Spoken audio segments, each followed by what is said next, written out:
প্রথম প্রশ্ন হলো, বেদ অপরুষীয় কোন ভারতীয় সম্প্রদায় বলেছেন? অপশানে রয়েছে বৌদ্ধ, বৈশেষিক, ন্যায়, মীমাংসা। সঠিক উত্তর হলো মীমাংসা। কারণ মীমাংসা দার্শনিকদের মত অনুসারে বেদ হলো অপরুষীয়, অর্থাৎ বেদ কোনো সাধারণ মানুষের দ্বারা রচনা নয়। এই বেদ হচ্ছে অনাদি, বেদ হচ্ছে নিত্য। এই কারণে সঠিক উত্তর হলো মীমাংসা। দ্বিতীয় প্রশ্ন হলো, বেদ ঈশ্বরের রচনা বলেছেন ন্যায়, বৈশেষিক, চার্বাক, মীমাংসা, বৌদ্ধ। বেদটা ঈশ্বরের রচনা কে বলেছে? বেদ ঈশ্বরের রচনা বলেছে ন্যায়, বৈশেষিক। ন্যায় বৈশেষিক মতে বেদ হলো ঈশ্বর প্রণীত, অর্থাৎ ঈশ্বরের দ্বারা রচিত।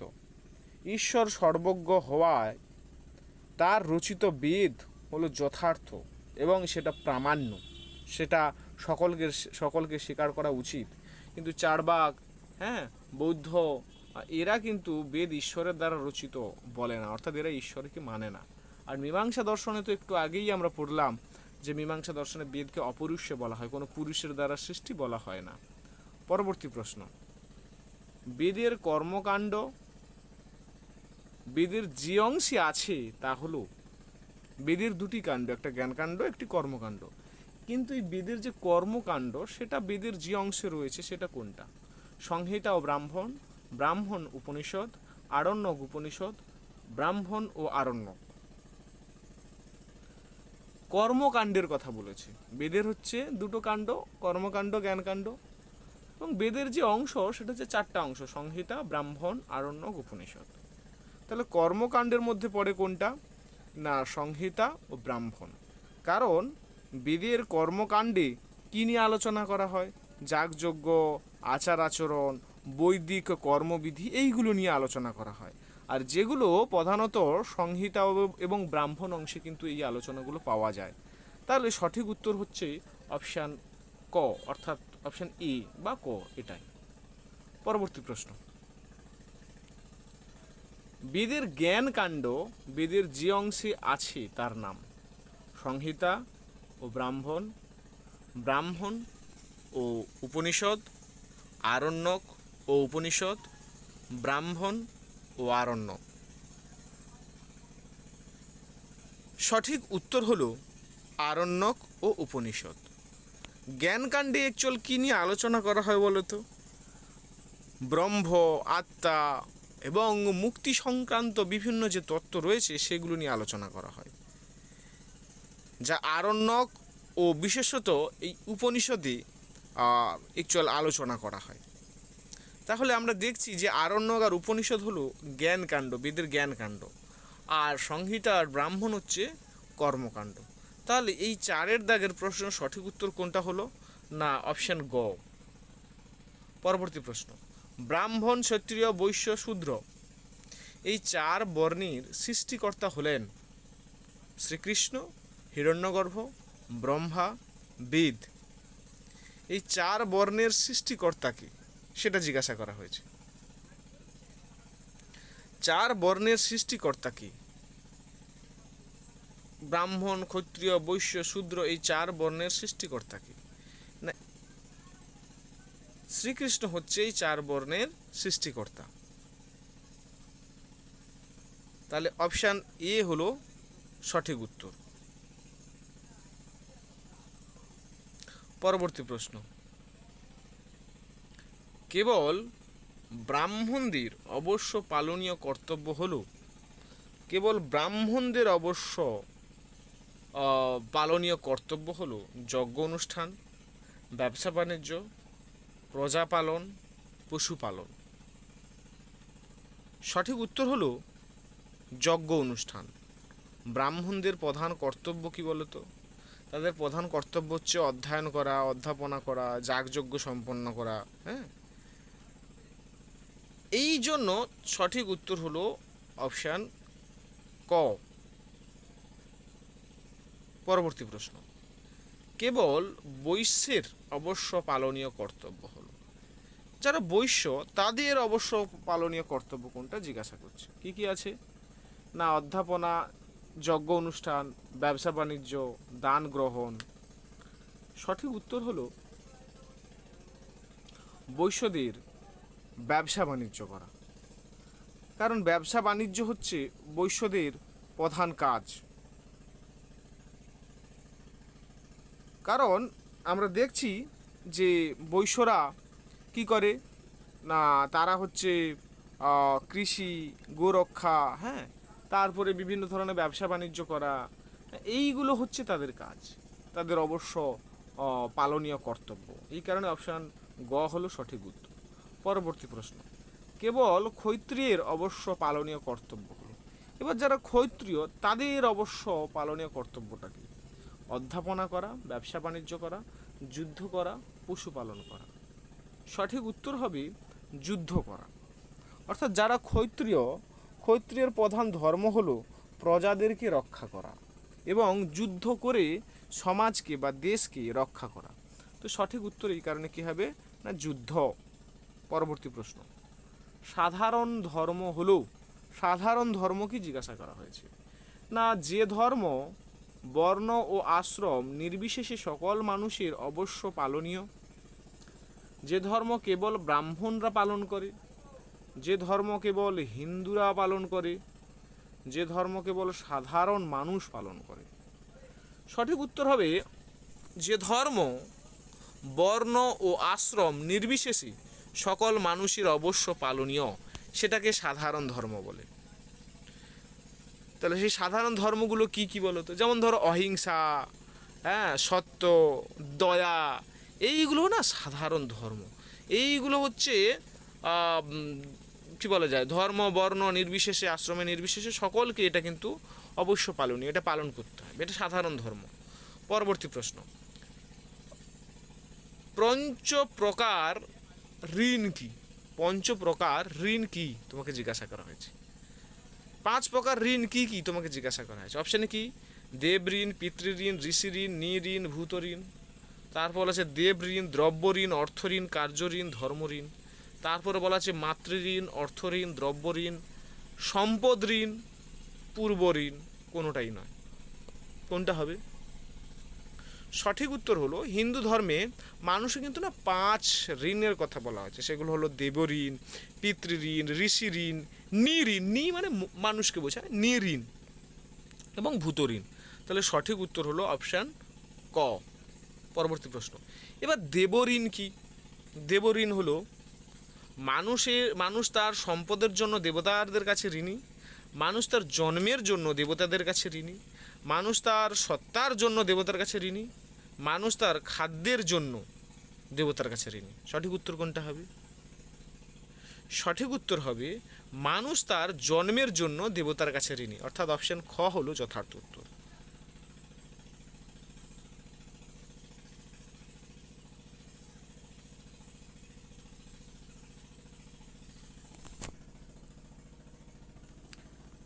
প্রশ্নে জিজ্ঞাসা করা হয়েছে দেব ঋণ হলো মানুষ তার সম্পদের জন্য দেবতার কাছে ঋণী, মানুষ তার জন্মের জন্য দেবতার কাছে ঋণী,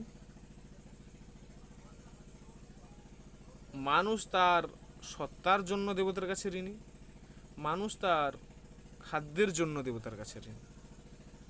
সঠিক উত্তর হলো মানুষ তার জন্মের জন্য দেবতার কাছে ঋণী। পরবর্তী প্রশ্ন, পিতৃঋণ হলো মানুষ তার জন্মের জন্য দেবতাদের কাছে ঋণী, মানুষ তার দেহ ও সম্পদের জন্য পিতৃপুরুষদের কাছে ঋণী, মানুষ তার ধর্মের জন্য পিতৃপুরুষদের কাছে ঋণী। কোনোটাই নয়। সঠিক উত্তর হলো মানুষ তার দেহ ও সম্পদের জন্য পিতৃপুরুষদের কাছে ঋণী। এটা হলো পিতৃঋণ। মানুষ তার দেহ ও সম্পদের জন্য পিতৃপুরুষদের কাছে ঋণী। পরবর্তী প্রশ্ন, ঋষি ঋণ হলো, ঋষি ঋণ কি সেটা জিজ্ঞাসা করা হয়েছে। ঋষি ঋণ কি না মানুষ তার জন্মের জন্য ঋষিদের কাছে ঋণী, মানুষ তার সম্পদের জন্য ঋষিদের কাছে ঋণী, মানুষ তার শাস্ত্র জ্ঞান লাভের জন্য ঋষিদের কাছে ঋণী, কোনোটাই নয়। সঠিক উত্তর হলো মানুষ তার শাস্ত্রজ্ঞান লাভের জন্য ঋষিদের কাছে ঋণী। কারণ ঋষিরা বেদ ও শাস্ত্র রচনা এবং তাকে সংরক্ষণ করছে, তাই মানুষ শাস্ত্রজ্ঞান লাভের জন্য ঋষিদের কাছে ঋণী। পরবর্তী প্রশ্ন, নিঋণ হলো নিঋণ। মানুষ তার সম্পদের জন্য প্রতি মানুষের কাছে ঋণী, মানুষ তার সমাজের প্রতি মানুষের কাছে নানানভাবে সাহায্য পায়, তাই তাদের কাছে ঋণী। মানুষ প্রকৃতি থেকে সম্পদ গ্রহণ করে ব্যবহার করে, তাই তাদের কাছে ঋণী, কোনোটাই নয়। নিঋণ, নিঋণ মানে মনুষ্য ঋণ। তাহলে সঠিক উত্তর কোনটা হবে?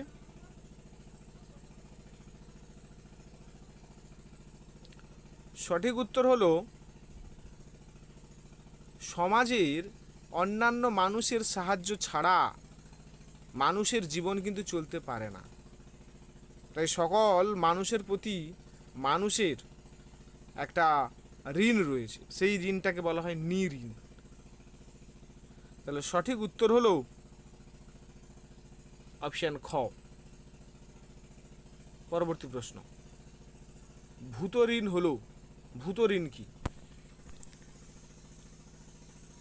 মানুষ, উদ্ভিদ, প্রাণী ও প্রকৃতি থেকে সাহায্য গ্রহণ করে জীবন ধারণ করে, তাই তাদের কাছে ঋণী। মানুষ তার সম্পদের জন্য ভূতের কাছে ঋণী, মানুষ তার জন্মের জন্য ভূতের কাছে ঋণী, কোনোটাই নয়। সঠিক উত্তর হলো মানুষ, উদ্ভিদ, প্রাণী ও প্রকৃতির ওপর নির্ভর করে জীবন ধারণ করে কে? মানুষ। তাই তাদের প্রতি মানুষের যে ঋণ, সেই ঋণকে বলা হয় ভূত ঋণ। অর্থাৎ ক হলো সঠিক উত্তর। মানুষ, উদ্ভিদ, প্রাণী প্রকৃতি থেকে সাহায্য গ্রহণ করে জীবন ধারণ করে, তাই তাদের কাছে ঋণী। অর্থাৎ অপশান ক হলো সঠিক উত্তর। তারপরে বলছে দেব ঋণ শোধ করা যায়। দেব ঋণ কীভাবে শোধ করা যায়? বলছে যাগযজ্ঞ করে, অধ্যাপনা করে, সন্তান উৎপন্ন করে, না পশু হত্যা না করে। দেখো, দেব ঋণ শোধ করা যায় যজ্ঞ, উপাসনা এবং দেবতাদের উদ্দেশ্যে বৈদিক কর্ম সম্পাদনের মাধ্যমে কিন্তু এটাকে পরিশোধ করা যায়। অর্থাৎ যাগযজ্ঞ করেই দেব ঋণ শোধ করা যায়। অর্থাৎ ক হলো সঠিক উত্তর। পরবর্তী প্রশ্ন, পিতৃ ঋণ শোধ করা যায়। পিতৃ ঋণ কীভাবে শোধ করা যায়? যাগযজ্ঞ করে, ধর্মগ্রন্থ পাঠ করে, সন্তান উৎপাদন করে, অতিথি সেবা করে। সঠিক উত্তর হলো সন্তান উৎপাদন করে। পিতৃ ঋণ পরিশোধের অন্যতম উপায় হল সন্তান উৎপাদন ও বংশরক্ষা। পরবর্তী প্রশ্ন, ঋষি ঋণ পরিশোধ করা যায়। যাগযজ্ঞ করে, দুস্থ ব্যক্তিদের সেবা করে, অধ্যাপনা করে, বৃক্ষচ্ছেদন না করে। সঠিক উত্তর হলো 18 দাগের সঠিক উত্তর হলো অধ্যাপনা করে। ঋষি ঋণ শোধ করা যায় অধ্যাপনা করে।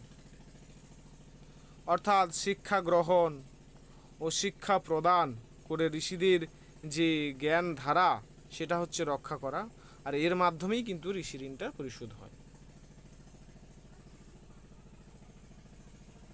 পরবর্তী প্রশ্ন, ঋণ শোধ করা যায় যাগযজ্ঞ করে, দুস্থদের সেবা করে, সন্তান উৎপন্ন করে, পশু হত্যা না করে। সঠিক উত্তর হলো দুস্থদের সাহায্য করে। অর্থাৎ দুস্থ ও অসহায় মানুষের সেবা করার মাধ্যমে এই যে ঋণ বা মনুষ্য ঋণ, সেটা পরিশোধ করা যায়। পরবর্তী প্রশ্ন, ভূত ঋণ শোধ করা যায় কি করে? তোমাকে জিজ্ঞাসা করা হয়েছে কি করে ভূত ঋণ শোধ করা যায়। অপশানে দেওয়া আছে বেদ অধ্যয়ন করে, পশু হত্যা না করে, ধর্মগ্রন্থ পাঠ করে, যাগযজ্ঞ করে। ভূতঋণ পরিশোধ করা যায় প্রাণী ও প্রকৃতির প্রতি দয়া প্রদর্শন এবং অহিংসা আচরণ করে। বিশেষত পশু হত্যা না করা ভূতঋণ শোধের অন্যতম উপায়। এই কারণে পশু হত্যা না করা এটা হচ্ছে ভূত যে ঋণ সেটা শোধ করা উপায়।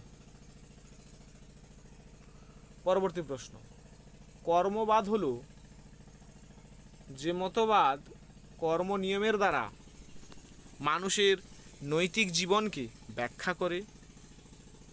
যে মতবাদ মানুষের কর্মের পদ্ধতি ব্যাখ্যা করে। যে মতবাদ মানুষের কর্মফল নির্ধারণ করে।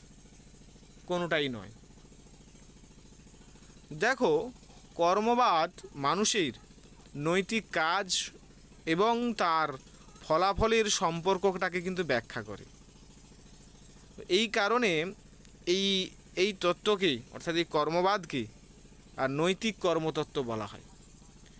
তো সঠিক উত্তর হলো অপশান এ, অর্থাৎ যে মতবাদ কর্ম নিয়মের দ্বারা মানুষের নৈতিক জীবনকে ব্যাখ্যা করে। পরবর্তী প্রশ্ন, কর্মবাদকে নৈতিক কার্যকারণ নিয়ম বলার কারণ হলো। কর্মবাদকে নৈতিক কার্যকারণ নিয়ম বলা হয় কেন সেটা জিজ্ঞাসা করেছে। অপশানে বলা হচ্ছে কর্মবাদ কার্যকারণ নিয়মের উপর প্রতিষ্ঠিত, কর্মবাদ জন্মান্তরবাদকে ব্যাখ্যা করে, কর্মবাদ নৈতিক জীবনকে ব্যাখ্যা করে, কোনোটি নয়। সঠিক উত্তর হলো কর্মবাদ কার্যকারণ নিয়মের উপর প্রতিষ্ঠিত, অর্থাৎ ক হলো সঠিক উত্তর। কর্মবাদের মূল ভিত্তি কিন্তু কার্যকারণ নীতি। প্রত্যেক কর্মের একটা নির্দিষ্ট ফল রয়েছে, এই তত্ত্বের উপরে কিন্তু প্রতিষ্ঠিত। পরবর্তী প্রশ্ন, পারদ্ধ কর্ম হলো যে কৃতকর্মের ফলভোগ শুরু হয়েছে, যে কৃতকর্মের ফলভোগ শুরু হয়নি। পূর্বজন্মের কৃতকর্মের ফলভোগ শুরু হয়নি, বর্তমান জন্মের কৃতকর্মের ফলভোগ শুরু হয়নি। পারদ্ধ কর্ম, দেখো যে কর্মের ফল বর্তমানে ভোগ করা হচ্ছে সেটা কিন্তু পারদ্ধ কর্ম বলে। তাহলে সঠিক উত্তর কী হবে? যে কৃতকর্মের ফলভোগ শুরু হয়েছে সেটাকে পারদ্ধ কর্ম বলে। পরবর্তী প্রশ্ন, অনারধ্য পারদ্ধ কর্ম হলো অনারধ্য পারদ্ধ কর্ম হলো বর্তমান জন্মের কৃতকর্মের ফলভোগ শুরু হয়নি, পূর্বজন্মের কৃতকর্মের ফলভোগ এখনও শুরু হয়নি, যে কর্মের ফলভোগ শুরু হয়েছে কোনোটাই নয়। অনারধ্য পারদ্ধ কর্ম, সঠিক উত্তর কোনটা হবে? পূর্বজন্মের কৃতকর্মের ফলভোগ এখনও শুরু হয়নি। পূর্বজন্মের যে কর্মফল এখনও সেটা কিন্তু প্রকাশ পায়নি, সেটাকে বলা হয় অনারধ্য বা সঞ্চিত। হ্যাঁ, সেটা কর্মের অন্তর্ভুক্ত। এই কারণে সঠিক উত্তর হলো অপশান খ। পরবর্তী প্রশ্ন, অনারধ্য সঞ্চীয়মান কর্ম হলো, অপশানে বলা হয়েছে পূর্বজন্মের কৃতকর্মের ফলভোগ এখনও শুরু হয়নি, বর্তমান জন্মের কৃতকর্মের ফলভোগ শুরু হয়নি, যে কর্মের ফলভোগ শুরু হয়নি, কোনোটাই নয়। সঠিক উত্তর হলো অপশান খ। দেখো, বর্তমান জন্মে যে কাজগুলো আমরা করছি সেই কর্মের ফল ভবিষ্যতে ভোগ করা হবে। হ্যাঁ, এবং তার ফল ভোগ করা কিন্তু এখনও শুরু হয়নি। সেই কর্মটাকে বলা হচ্ছে কি না অনারধ্য সঞ্চীয়মান কর্ম। ক্লিয়ার? তাহলে সঠিক উত্তর কোনটা হলো 25-এর দাগে? অপশান খ। পরবর্তী প্রশ্ন, নাস্তিক শিরোমণি সম্প্রদায় বলা হয় বৌদ্ধ, চারবাক, জৈন, সাংখ্য। নাস্তিক শিরোমণি বলা হয় চারবাক দর্শন, কারণ চারবাক দর্শন বেদের প্রামাণ্য অস্বীকার করে এবং প্রত্যক্ষকেই একমাত্র প্রমাণ হিসাবে স্বীকার করে। তাই একে নাস্তিক দর্শনগুলির মধ্যে প্রধান বা নাস্তিক শিরোমণি বলা হয়ে থাকে। পরবর্তী প্রশ্ন, কোন ভারতীয় সম্প্রদায় নাস্তিক ও জড়বাদী? বৌদ্ধ, চারবাক, জৈন, ন্যায়। সঠিক উত্তর হলো চারবাক। চারবাক দর্শন হচ্ছে নাস্তিক এবং জড়বাদী। তারা হচ্ছে আত্মা, ঈশ্বর, পরলোক, এইগুলোকে তারা মানে না। পরবর্তী প্রশ্ন, কোন ভারতীয় সম্প্রদায় নাস্তিক অথচ আধ্যাত্মবাদী? বৌদ্ধ, ন্যায়, চারবাক, বেদান্ত। সঠিক উত্তর হলো বৌদ্ধ। বৌদ্ধ দর্শনে বেদের প্রামাণ্য মানে না, তারা নাস্তিক, কিন্তু এটি কেবল জড়বাদী নয়, বরং আধ্যাত্মবাদী। তারা মুক্তির পথ কিন্তু নির্দেশ করে, বলে অষ্টাঙ্গিক মার্গ পালন করলে মুক্তি হবে। পরবর্তী প্রশ্ন, ভারতীয় দর্শন হলো হিন্দু দর্শন, জড়বাদী দর্শন, সমগ্র বিশ্ববাসীর দর্শন, দুঃখবাদী দর্শন। ভারতীয় দর্শন হলো দুঃখবাদী দর্শন। কেন? কারণ ভারতীয় দর্শনে অধিকাংশ সম্প্রদায় মানুষের দুঃখকে স্বীকার করে এবং দুঃখ নিবৃত্তির উপায় নির্দেশ করে। পরবর্তী প্রশ্ন, ভারতীয় দর্শন হলো কেবল আধ্যাত্মিক, তাত্ত্বিক ও ব্যবহারিক উভয়? কেবল ব্যবহারিক, কোনোটাই নয়। সঠিক উত্তর হলো তাত্ত্বিক ও ব্যবহারিক উভয়। ভারতীয় দর্শন শুধু তত্ত্ব আলোচনা করে না, জীবনের বাস্তব সমস্যার সমাধান ও মুক্তির পথও কিন্তু নির্দেশ করে। পরবর্তী প্রশ্ন, সকাম কর্ম হলো ফলাকাঙ্ক্ষা বর্জিত কর্ম, কর্তব্য অভিমান বর্জিত কর্ম, ফলাকাঙ্ক্ষা যুক্ত কর্ম, কোনোটাই নয়। সঠিক উত্তর হলো ফলাকাঙ্ক্ষা যুক্ত কর্ম। ফলের আশাকাঙ্ক্ষা যুক্ত কর্ম। যে কর্ম ফল পাওয়ার আকাঙ্ক্ষা নিয়ে করা হয় বা ফলের আশা আকাঙ্ক্ষা যুক্ত কর্মকেই সকাম কর্ম বলা হয়। পরবর্তী প্রশ্ন, নিষ্কাম কর্ম হলো ফলাকাঙ্ক্ষা যুক্ত কর্ম, কর্তব্য অভিমান যুক্ত কর্ম, ফলাকাঙ্ক্ষা বর্জিত কর্ম, না কোনোটাই নয়। সঠিক উত্তর হলো ফলের আশা আকাঙ্ক্ষা বর্জিত কর্ম। নিষ্কাম কর্ম হচ্ছে ফলের আশা আকাঙ্ক্ষা বর্জিত কর্ম, আর সকাম কর্ম ছিল ফলের আশা আকাঙ্ক্ষা যুক্ত কর্ম। গীতায় কিন্তু ওই ফলের আশা না করে কর্তব্য পালনকেই কিন্তু নিষ্কাম কর্ম বলা হয়েছিল।